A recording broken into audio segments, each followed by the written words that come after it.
We've been in business now for, I don't know, 17 years, 18 years. I've been with the company for 14 of those years as the chief operating officer for the last 7. So, yeah, it's SRO at this point. Might find one up front. So I'm just going to be real honest with y'all. Copilot's been in general release here for just a little over like 2 months, right? So this is all uncharted territory. I also sometimes use bad words, so if you're offended, I'm sorry.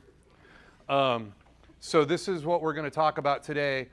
We're going to talk about the modern business landscape, the role of AI in business transformation. I'm going to introduce you to what Copilot is, talk about the transformative capabilities of Copilot, applications and use cases, and overcoming challenges for ethical AI. We're going to skip around, ask questions. I may not have all the answers, I'll be honest with you. I used AI to create this. I really did. Not all of it. I have a great marketing team that helped me, but one of the things I want to make sure that you guys are aware of, because I do want to get some thought leadership out rather than just kind of talking about what this product does and how it functions. Anybody remember this? Yeah. I see a few people back there with like fully brown beards that are like, what the fuck? Like what? That's a card catalog. That's what you had to do back in the day to find information in the library. So you didn't have a search engine, you didn't have Google, you didn't have that, and people used to have to look that up in order to make their point and document how they were making their point. Anybody remember this? Yes, one of the very first search engines outside of Google. These are two things that if you talk to people today and you ask them about how they did business, these were transformative, moving from this to this, right? And what I like to provide everybody is this example about what AI is and how it's changing the way people work. It's not cheating. Just like going from this to this, if people thought that's cheating, it's not cheating. It's using a tool in order to be more productive, right? And anybody that was doing business in the 1990s and chose not to adopt the use of search models in what they were doing to perform their work by looking things up on the internet to be more effective and proficient, if they didn't adopt that, they weren't successful as businesses, they weren't successful as professionals. And so I want everybody to really think about AI as more of this tool that allows you to be more productive and allows you to get to things faster than you normally would have, not as some sort of cheating mechanism. Copilot is actually really interesting in that Copilot, what it does is it allows you to look at the information within your organization's systems, right? And we're going to talk about why that's really important here in just a second and what you have to consider before deploying it. So, artificial intelligence in regards to how it actually has evolved, right? And what it is today, right? You're getting answers to questions. Does anybody here use ChatGPT? Okay, cool. So like you can do some really neat stuff with ChatGPT. Like I had it write a song about a dog who liked ice cream cones, and it was awesome. It was like, it had great, like, you know, then I was like, write it in like the form of like a Dave Matthews Band song, and then it was about how the dog loved ice cream, and it was awesome, right? And you can make it do all sorts of stuff by using natural language, right? And so that's one of the most interesting things about the way that the AI tools work and how they're transformative, is you can ask it questions about things that you would ask an expert in that field, right? Which makes it super easy with this natural language model system, right? We're used to searching the internet, and remember when you do search, if you go back to Google or Ask Jeeves or whatever, you'd have 18 or 20 things that would pop up in the search. And then you have to make a decision as to whether or not you think those are reliable sources, if they're ads, right? What does that look like? And then you have to go into those sources, and then you have to dig through the articles and information to figure out what you want. When you're dealing with AI, it can give you all of that information, and then you can ask it to summarize it. You can ask it to go deeper in one specific area. It's like speaking normally to a human being that has this sort of information that they're experts in.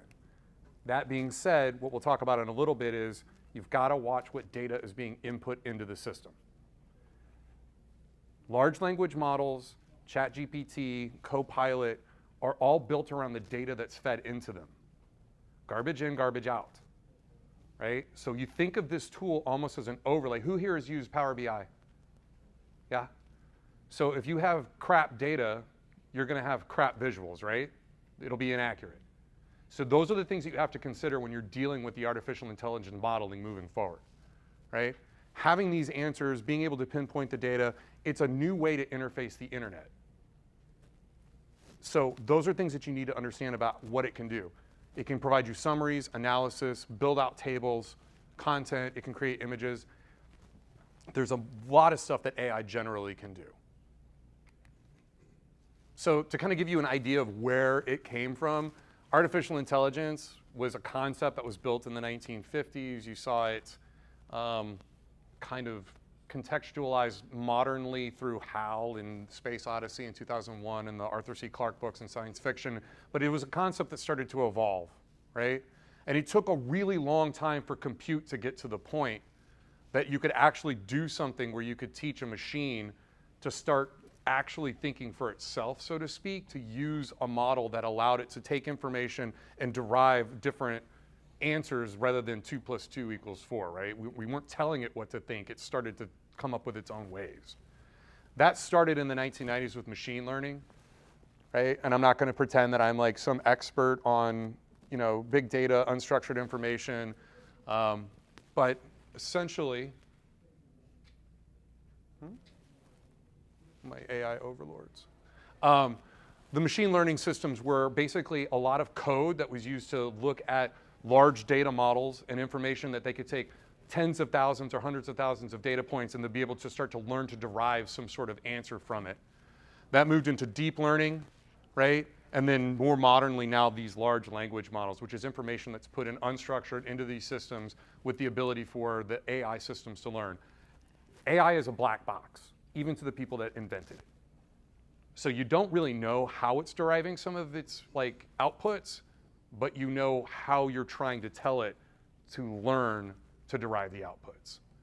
It's kind of mind-bending shit, but it's cool in that like the language models themselves they call them large language models, but they can be containerized or they can be huge. What you're seeing in ChatGPT is a large language models derived against a lot of information that was in the internet, and I want to say it's pre-2022.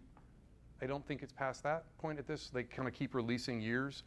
But it's like a lot of information that's on the internet, and that's what's in that language model. In Copilot and other systems, you can begin to derive language models against your own data. So just some ideas of what that could mean for you. If you, per se, had a folder full of sales proposals that span the last 20 years, right? You could potentially, like in our industry, in IT, we could go out and scan a client's environment.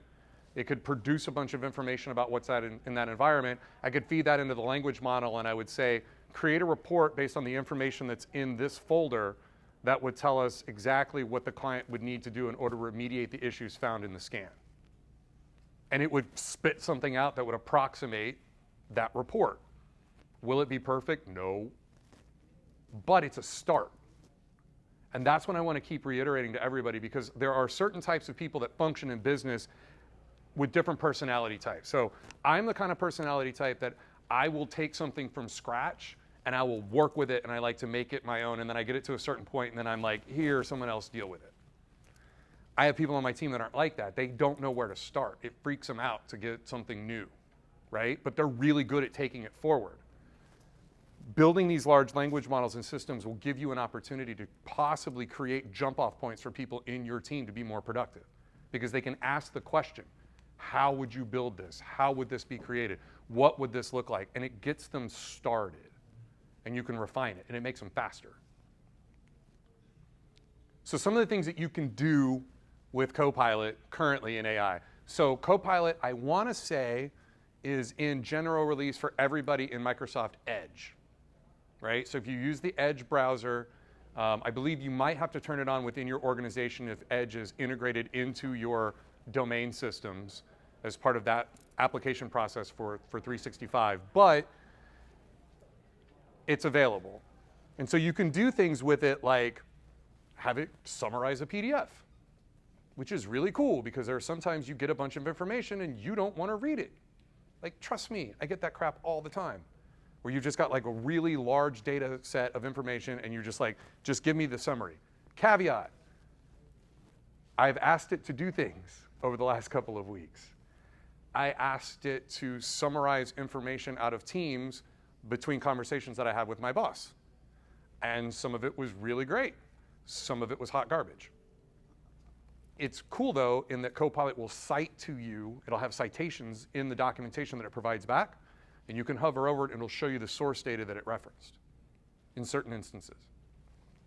That's what it did for Teams for me, and I thought that was really cool, because then I could go back and be like, yeah, we were actually making a joke about something, and it said that we were actually having a serious conversation about it. We weren't. You can use it to help write emails, right? That's super helpful. I think one of the most direct and applicable places to push Copilot and its ability to generate content is in sales and marketing. It is really amazing for that. Stock images, right? You can get rid of that stuff and you can use it to create custom images. There are some that do it a little better than others. I think Midjourney is one that we've used for some of our stuff in the past. I don't know that we've applied it to marketing, but we've used it internally. I think I would love to show a picture if we have time later. We asked it to, our meerkat is our mascot at our company, and we asked it to create meerkats that were flying airplanes. It was awesome. It was really cool. Like, I'll show you guys. But AI will do stuff like that. You can ask it to the questions very specifically to get information from the internet, and I will show you what I did in a couple of minutes. I've asked it to create slides in this presentation so that it could help me find information. So that's really great. And then elegantly handle questions that require multiple data points. It's really good at summarizing data. It's really good at summarizing information, taking complex things, concepts, systems, and distilling them down to the point where they're understood by you and others in a very simple format, right? Sales. I have started to use this with our client success team for recapping of the sales meetings, right? Some of y'all have maybe seen Otter, that AI. Now this is built into Teams. Copilot will do this as part of Teams, but there's another function that you can use in Teams. It's called Teams Premium. So if you pay the extra $7 per person per month, you can actually have Teams do transcripts of your meetings, and then it'll create summaries of those transcripts. And then we can easily just put that information into your CRM, which is really helpful and makes it a lot faster to communicate with your clients and internally. Customer emails, super helpful, right? So we went through a merger last year with another company, and we used ChatGPT to develop the verbiage that we sent out to the clients, informing them that we were merging with another company. Because it was just helpful to be able to find some place to start, right? It's really easy to start building that out. Generating content, right? Creating audience segments, simplifying customer insights, like taking the data that you're finding and asking it to give you insights against it is super helpful on the marketing side. Self-service, this is something that's coming from an AI perspective. This isn't necessarily within Copilot, but some of the things that we're seeing with artificial intelligence, where people are, let's say, submitting a ticket to our service department, it can read and understand that information in our systems and tell us exactly what that person actually wants. So a lot of us here in IT, we get tickets sometimes that says, help, the internet's broke. We know that that's not actually what's going on, and then they write in the ticket, they're like, hey, I can't get to my email, blah, blah, blah, blah, blah. AI can read that and help code that and tell us exactly what's going on with its faster service resolution, right? It gives us sentiment information. On the sales and marketing side, and even on the service side, one of the things that we're implementing as a company is a UX experience for our cloud VoIP solution for our call center. So when someone picks up the phone, because we're a work from anywhere company, and a lot of people are now, whether it's sales or whether it's service delivery, that call is being recorded in the background and transcribed in real time, and the AI systems can tell if somebody's getting frustrated. So rather than back in the day when you were all in one office and somebody could go, hey, help, I got an angry client on the phone, the AI system does that. It raises its hand and says, there's somebody mad and you should probably like listen in on this call, service desk manager. Hey, sales manager, here's some information on these calls. The guy that's been on the call has been talking more than he's been listening. He's not asking as many questions as he should be asking. We're gonna score that call low. So you're taking a lot of the work that used to be really manual by listening in on things and being purposeful and like converting that to an artificial intelligence system that can do this at thousands of times a second, a minute. So you're not limited by one manager, by one service desk representative, by one person. It can be spread across the organization quickly. So you can use it to create product descriptions, which is super helpful. You can even do that with sales and marketing, right? And then we use it in our project management tool to understand our critical path, right? So in your project management solutions, we had to struggle sometimes where the PMO would be like, what's the critical path in this project? Like we put all the interdependent processes in for the project and it's like there, monitor that critical path. As long as that stays on track, the project will stay on track. And it helps us be more purposeful and deliberate. So these are things that you should be considering from an AI perspective when it comes to like how you should be looking at AI tools in general. I will warn you that everything, it's like, there's like a big like marketing thing. It's like, now with AI, right? Like everything's like, I think one of the guys we work with, his washer now has AI, like his washing machine, which I thought was terrifying and awesome, I guess, at the same time. Like I don't know why you would need AI in your washing machine, but everything says it has AI. Not all of it's AI, right? It's like kind of AI, but it's mostly ML, and they're starting to layer things on, and it's marketecture. It's like it's coming next quarter. It'll be fully AI. So as you're looking at these products and solutions that might help fit your needs within your organization, be looking at like what's actually AI versus what's ML and what's just, you know, a lot of like data algorithms that they use on the back end. I would be remiss to talk about AI if I did not discuss, if I did not discuss the ethical challenges of using AI. So there's a lot of stuff that needs to be focused on when you're dealing with AI, and I come back to privacy, security, inclusiveness, transparency. Like, I think everybody's heard the story about how there was like a AI chatbot and like they started asking it questions and then it was like, Nazis are awesome. Like, because it was on the internet, right? So you have to create guardrails and understand what you're building when you're building your large language models and what information you're feeding it in order to make sure that the systems are built in a way that are reliable, safe, right? That there's accountability there. Right? Microsoft has gone a long way to try to focus on those components in Copilot to make sure that it's ready for prime time when it's been released out to this general availability. If you use it, I'm just warning you again, it's not perfect. It is, I would say, I'm not going to say it's beta, but it's not where it needs to be. If anybody used, when I say it's not where it needs to be, it's not where it needs to be where you're like, oh my God, this is the greatest thing I've ever used in my entire life. How did I ever live without it? It's a lot like when Power BI first came out, right? Well, actually, when it got better, not when it first came out. It was not great when it first came out. But when they started to redevelop it, and I think it was probably about 7-8 years ago, and they started to go to these every 2-week iteration cycles with it, and they were really pushing new features and functionality, and they opened up the APIs and everything on the back end for it, that's when it started to become really great, but they were still missing things. That's where Copilot is today. It's still missing things. Like, it will continue to get better. Early adopters might have better luck with it if they're using it currently and getting their organizations prepared with it now versus waiting to adopt it. But there's always the cutting edge versus the leading edge versus just waiting for it to get popularized to use. Yeah. Is this from Microsoft about Copilot or more of a general? This is from Microsoft about Copilot, but AI systems kind of in general. It can be applied in both places, right? And AI is just one of those things that like you've got to be able to use it across the board with everybody because it's so game changing, right? From a fairness standpoint, right? You've got to be, there's just so much that comes with the accountability and ethics of AI, and it's not something that as we've seen with social media, like, it's not something that tech usually worries about.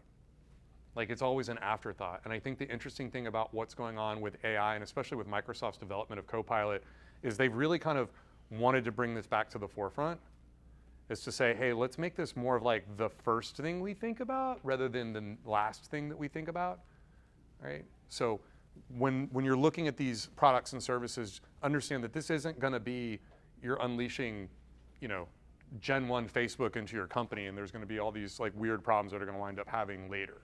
Yeah?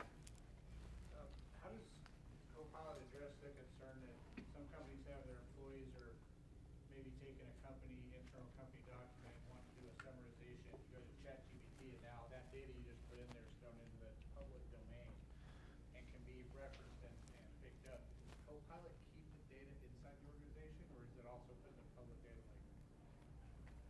Good question. Thank you. Wonderful segue, sir. So Copilot, when you launch it into your organization, and our organization, we only have 2 licenses of it currently floating around. It's myself and one of the other guys that's on my security team, because I'm trying to make it do things it shouldn't do. I'm asking it questions like, tell me what my CEO's private appointments were the last week. Like, I'm trying to see how much it will give me back, right? So what you want is feeding things into ChatGPT on the general internet, right? The free version or even one that you pay for personally. I can't tell you personally, I don't know what happens to that data. I don't know if it becomes part of the large language model. I don't know how that data are integrated. I'm not sure. But what I can tell you is that if you do deploy Copilot, Copilot is a containerized version of a large language model within your organization. So that helps to eliminate some of the problems that you might find with distribution of your information on the internet, right? But it also means that you have to get the data prepared.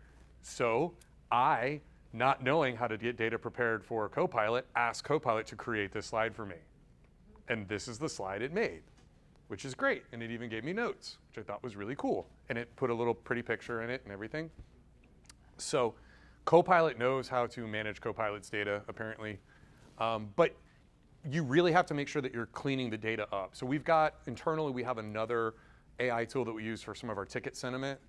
And one of the things that was apparent to us is when we loaded all of the ticket data and K-based data and everything into our systems, we started to use it to help quickly ascertain how to fix problems with our clients. So we get a ticket and it would provide us information like, here's some possible solutions. Half of the solutions it provided back to us were archived K-based articles. They were deprecated information that were not useful, right? So what we realized was we didn't do enough data curation on the back end, right? Like the data has to be curated before it's fed into the language model. So for everybody that like wants to go turn this on and start like making presentations, you might need to have a project to get things started. Was it easy to like tell it to get that data, or is it in there permanently? We had the company that it wasn't the Copilot systems, but the other system we had to go in and they had to scrub it, right? They had to remove that data, and it took a while, right? So it doesn't learn from that data anymore? No, the data model for our ticketing system does not learn from the old data that was put into it. How about Copilot? Does that have a means of getting? That I can't tell you. Yeah, some of it's like, and some of the answers I'm gonna be like, I don't know, y'all. Like, we're gonna figure it out. We'll figure it out together. You're going to label it as deprecated, until it's ignored, or to reduce the. When you're building out the systems, right, putting in data labels is, according to the Microsoft documentation that we've been able to get our hands on, is one of the most important things that you could do, right? Yes? So how many Copilots out there? Microsoft is terrible about their branding. The defenders, it's actually multiple defenders. I know at least they have 3 Copilots, which is separate Copilots altogether. So Copilot is Microsoft's generic name for an artificial intelligence plugin to one of their services, right? So to your point, I'll flip through a couple of my slides. So you've got like a lot of different systems that Microsoft supports, and they can integrate through and become part of the Copilot ecosystem, right? So you see like all of these products some or all of them may begin to have this data layer that's built on top of them for the Copilot system. Do they exchange knowledge and data with each other? I would guess that if they're within your organization, that it's going to be, if they're part of your organization, your language model should support whatever's in the systems, right? Like your data, like my understanding would be that your Copilot ecosystem is built around your domain. And it's up to you, based on how you're setting the data labels and categories and systems, what systems are going to be responsible for understanding which parts of the data model. But so far, Copilot as an edge, I wasn't able to make it to give the same data that Copilot in Office 365, and now they're coming with Copilot for security. I would imagine that's absolutely different things that will look Sentinel data. Yeah. They're probably siloed, but they're within the construct of the domain security architecture.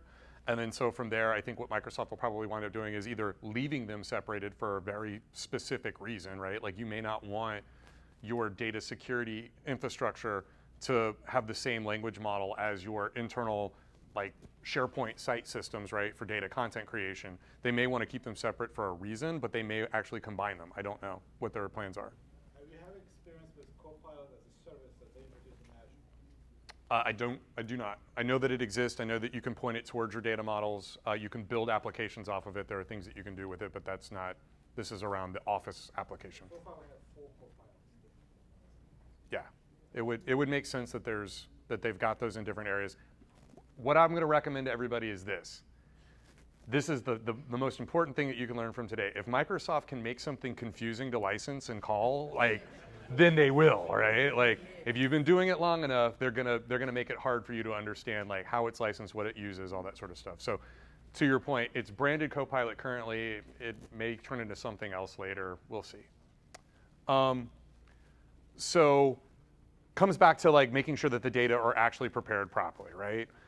You don't want to import it into the Copilot ecosystem until it's prepared properly. There are systems that you can use for the security, right?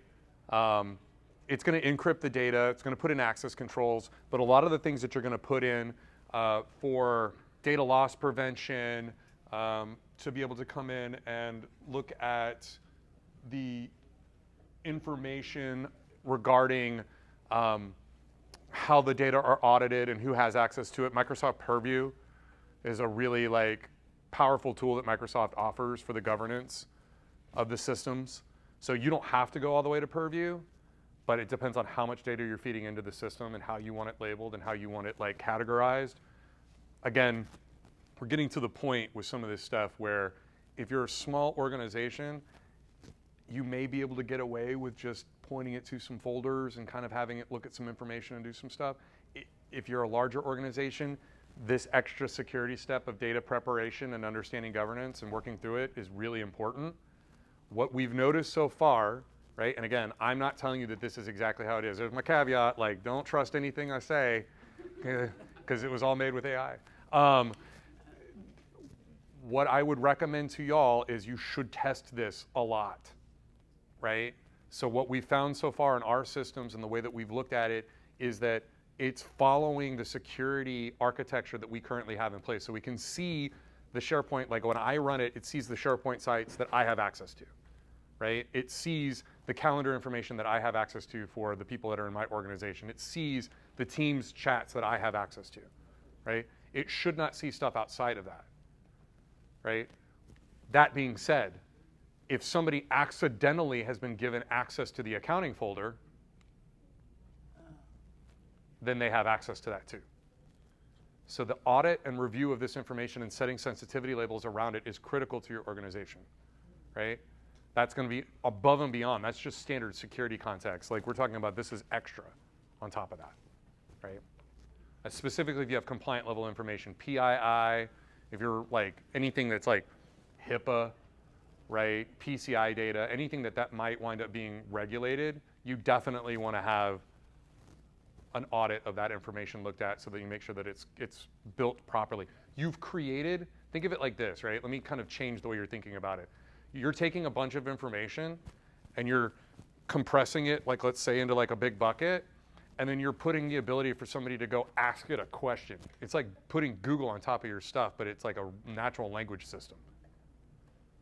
So if you can think about it like that, like you're putting it in a situation where you can ask it questions. Not just can you ask questions, get information back, it will create content for you around that information. You're basically going to need to, yours is just seeing what you have access to. Ultimately, it's going to see everything in your entire organization that you or the company points to that.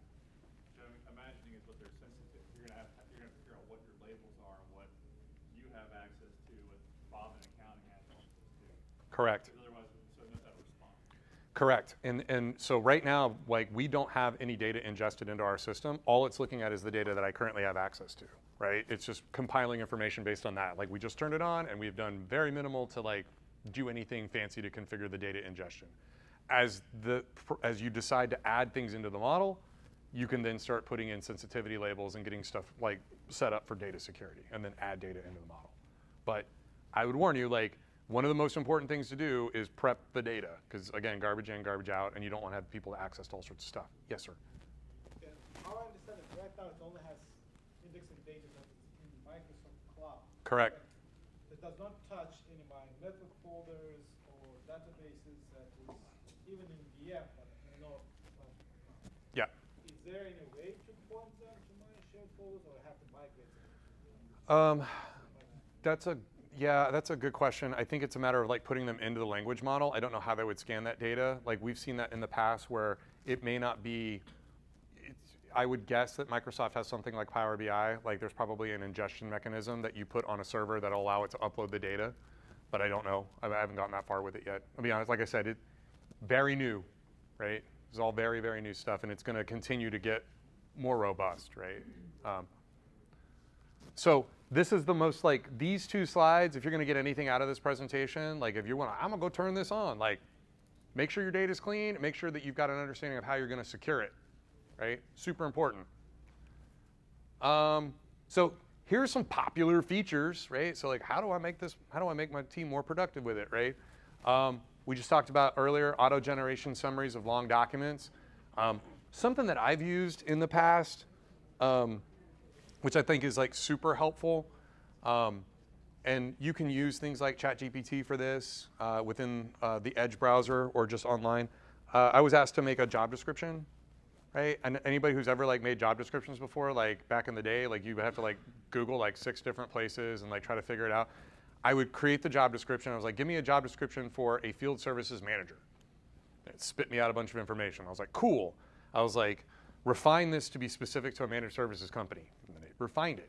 I was like, please include the following things regarding culture. And it put that in. And I went through it and I asked it 3 or 4 different things. I asked it, refined it, and then it spit it out. And it was 95% of the way there. I made a few adjustments to it and I sent it to the HR team and they were super grateful.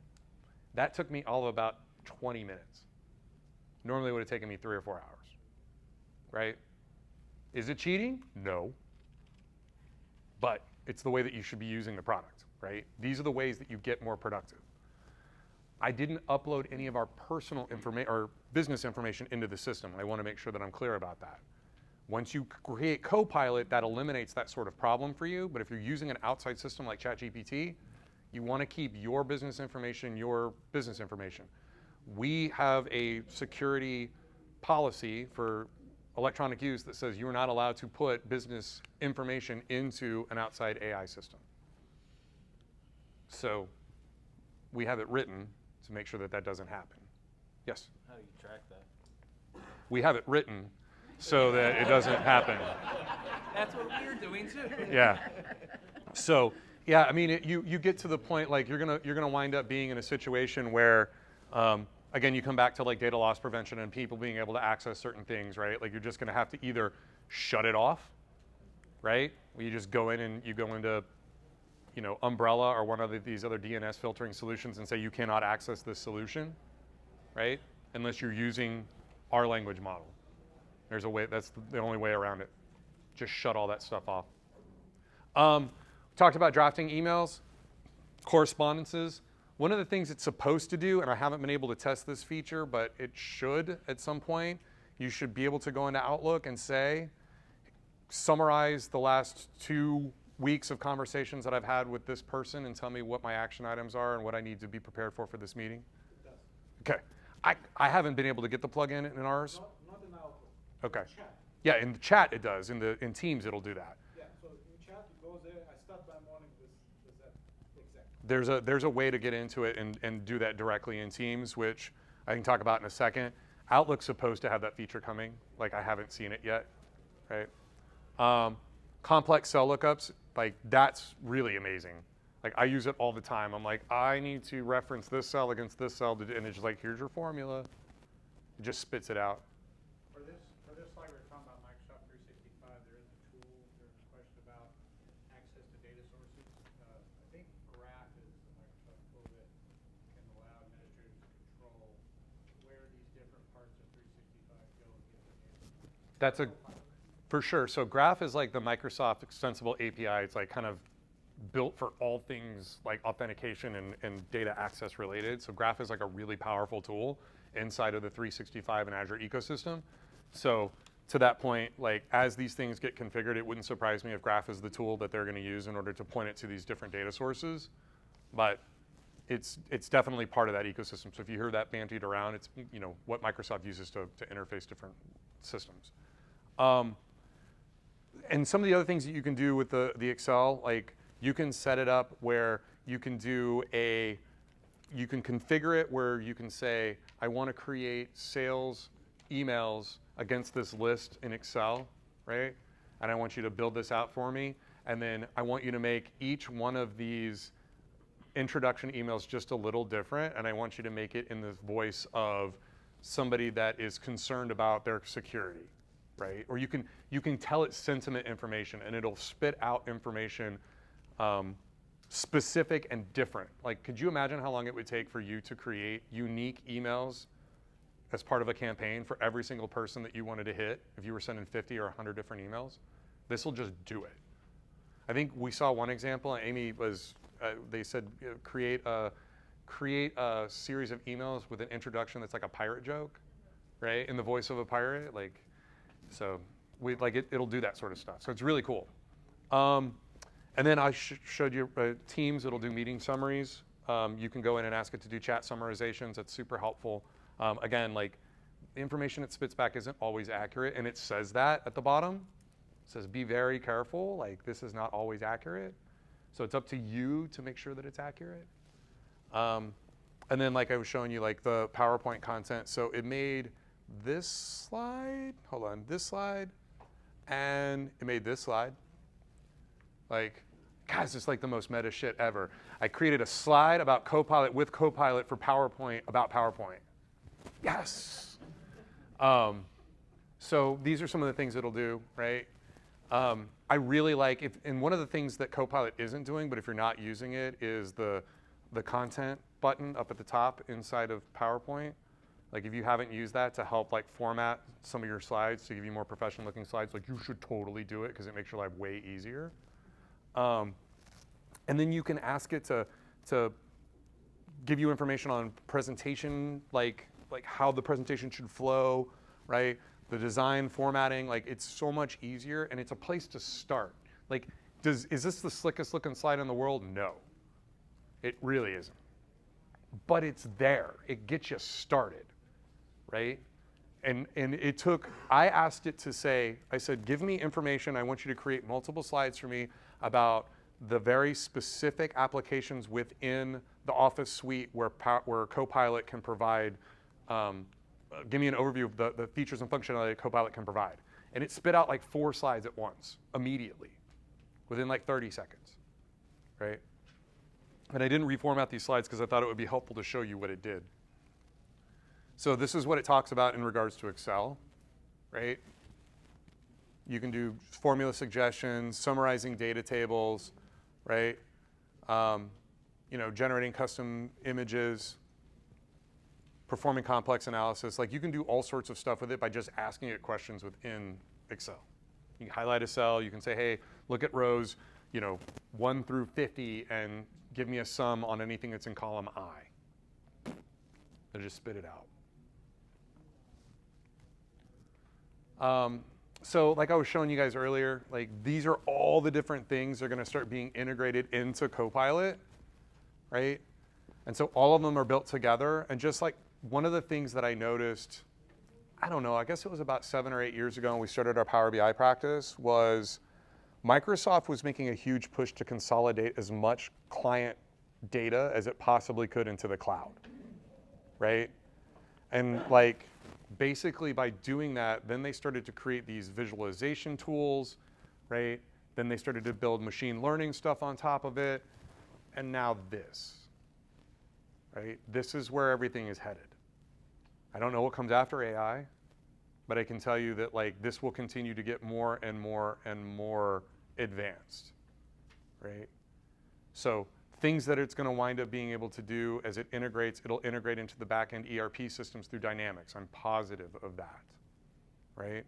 It'll like that's a huge deal for them because if Microsoft controls the ERP that your company runs on and the data that you use to make those decisions and the ability for your input and output commands to come through Copilot, they control every part of your business, right? And you're sticky. You won't use Linux. Maybe. They may give you the option. But these are things that Microsoft is really focusing on trying to put in place. And a lot of them are actually really good. Like Microsoft is a forefront leader in this field. And it's because of the fact that they were so focused on data and because of the Power BI and machine learning practices that they had in place. I feel strongly that they've got a jump on Google and Amazon when it comes to this, right? And or Apple, because there's no business systems that are doing this at this level. So creating containerized large language models for organizations is going to be something that's going to continue to evolve and be democratized over the next 5 years. So I'm not saying that you should jump into Copilot. Today was just more of a, hey, we're all just getting used to this. This is here. It's not super scary. I strongly recommend that you start to look at AI as part of your business practices, because if you don't, your competitors will be, and they will get faster at doing things with less expensive labor. Example.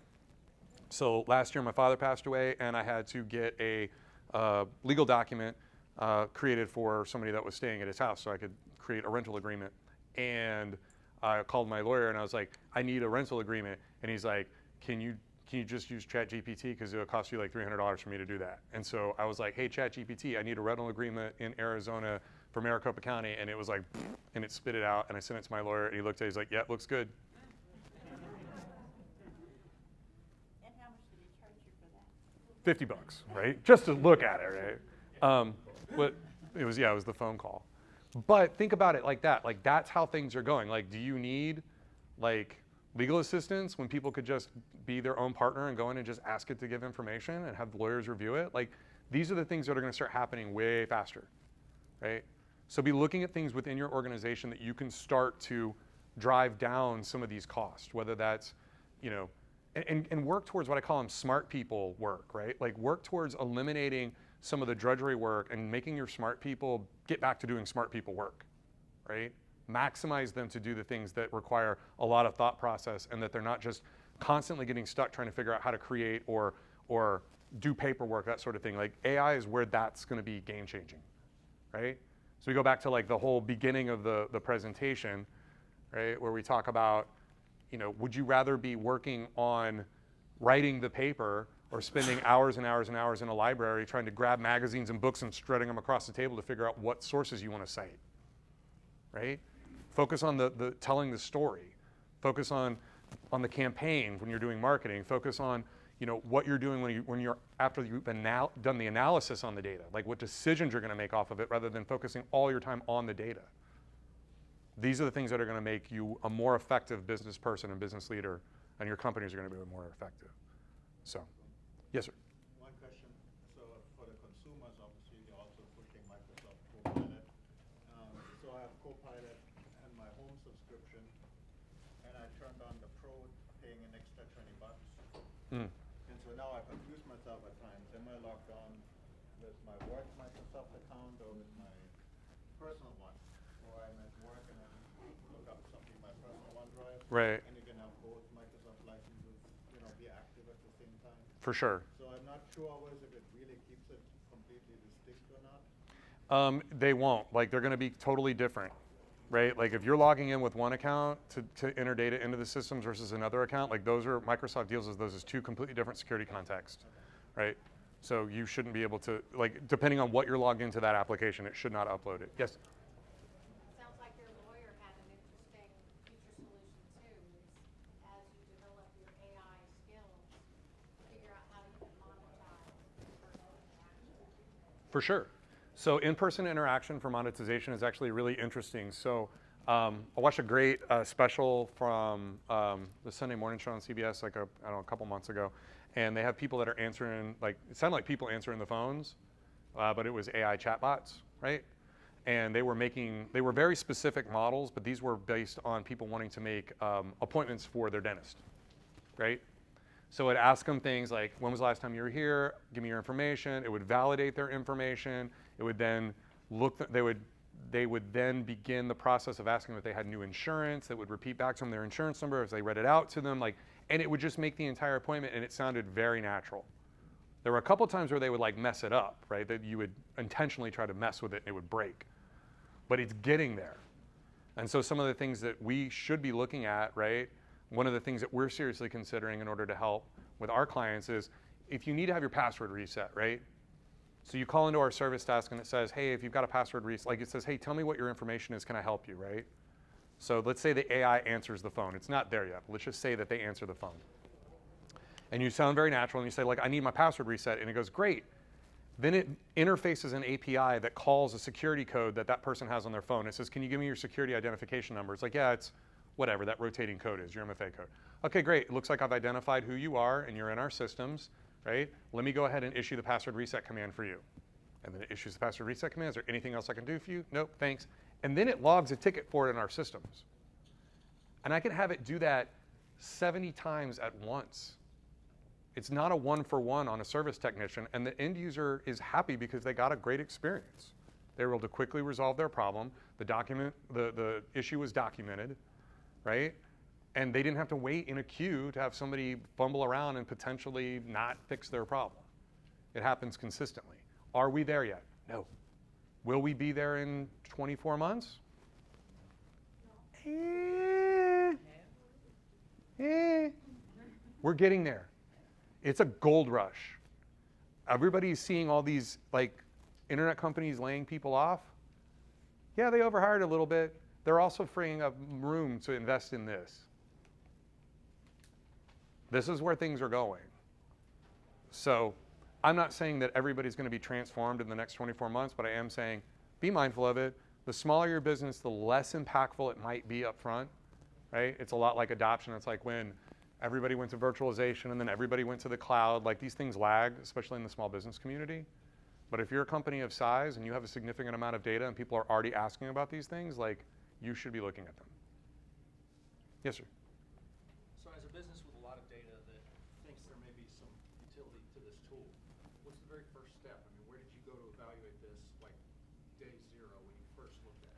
So what I would recommend is if you're working with a managed IT provider or if you can find a consultancy that focuses on data, that's one of the first places you might want to go is to find out like what it would take to do an evaluation of your data and kind of see where it lives and how it works. What we did internally was, again, it depends on like what your team looks like. We went ahead and just activated a license or two for some people that we knew were going to be capable of evaluating how this product should work. I would recommend that it be a cross-functional committee of people that you put together if your organization's large enough to say, hey, this is how we want to start using this tool. Let's start looking at what data we want to integrate in the model and how we want to start building it. A lot like you would a business data analytics platform, right? Like you don't necessarily want to open it up to everybody, but there might be use cases within the organization that you could load into the language model and begin the process of opening it up. Do it on a kind of a project by project basis, so to speak, right? You don't have to turn it on for everybody, right? That's the one thing that you need to know. Once you activate the license, it'll activate your language model backend, right? But not everybody has to have access to it. Like it's based on who you license to use it. Yes, if you try to, do you have your assessment of intelligence of Copilot compared to ChatGPT or Gemini? So I don't have like a full assessment between the two. Like Microsoft probably has something online that'll talk about like the pros and cons of both of them. The pros and cons of Copilot are basically like it's integrated directly into the applications. Like that's the benefit of using it, especially for the Office 365 utilities. Like it's built directly in and it knows how those applications work, and it is application specific, which is super helpful, right? Versus ChatGPT is a big open blob that you just enter information into and it spits it back out. Because like I heard that someone assessed IQ of ChatGPT around 130, 140. So if I take that management, my experience is Copilot somewhere at 60. So what I would say is you are absolutely right in that like you have to, like one of the things is if you've seen when you do your chat summaries, it will ask you for feedback. It'll say thumbs up, thumbs down when you give you your feedback. Like it's like a child. You have to feed it the information and then you have to reinforce positive information cycles. For me, it's like a better problem. It does not give you always the results that you expect. It's exactly right, which is why you got to constantly be working with it and constantly updating the information and feeding it, because otherwise the language model is built on interaction. The more you interact with it, the more information you give to it, the stronger the model becomes based on how you interact with it, right? So that's one of the things that I think that Microsoft might not have. Microsoft's Copilot right now, probably in my opinion, so far from what I've seen, and maybe I'm wrong, maybe there's a feature somewhere I'm not aware of, I don't see the ability to grade and interact with the data or the outputs in a way that I feel like will generate faster learning, right? So I think that maybe something there to that. Just be prepared that like what you're going to feed into it. Like these are pretty perfunctory slides. Let's be fair. Like they're okay. They're not great. So like this is based on almost zero training, right? Just real basic information, right? So I think that as you interact with it and you feed it more information, it'll continue to get iteratively better. The slide up that shows all the Microsoft products. So the difference between ChatGPT and Copilot is ChatGPT is based on internet data. Everything on the internet. The reason why it's up to 2022 is because they had to put a point, draw a line in the sand that says we're not going to consider any newer data because there's just so much of it. So they used the stopping point of that year. You put something into a prompt engine in ChatGPT, it now becomes part of the internet database that anyone else can see. So you got to be careful what you put in this. Company-specific data, PI, that kind of stuff. Microsoft has developed the same type of tool, but they focused it on your organization's data. And no other company but Microsoft has all of these tools integrated in your organization. Think about it. No one else Yep.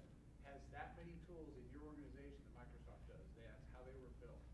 So all that data that you're searching with Copilot is relative to your company using the tools that Microsoft already Yep, for sure. And I've even like, so in our Copilot, and I don't know if you can open it up in the future, but in our version of Copilot, I started asking it to build me slides based on internet data, and it was like, no.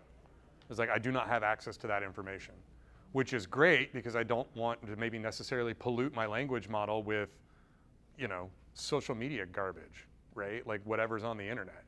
So those are things that like you'll have to integrate into your language model, but your language models are going to wind up being like language models will wind up at some point, you'll have business specific language models like to your organization, but you might have sub information almost like marting within like a data warehouse, right? You might have language models that are specific to your sales organization, right? And within those language models, you could have personalities, right? Which are built around specific interactions, right? So there's all sorts of things like really look at this a lot like you would warehousing, laking, right? That sort of thing with a data, with putting a data project together. This is just a different way of taking and presenting information within the organization in a useful format. So I want to thank you all for your time. I got started a little early, so I'll let you go.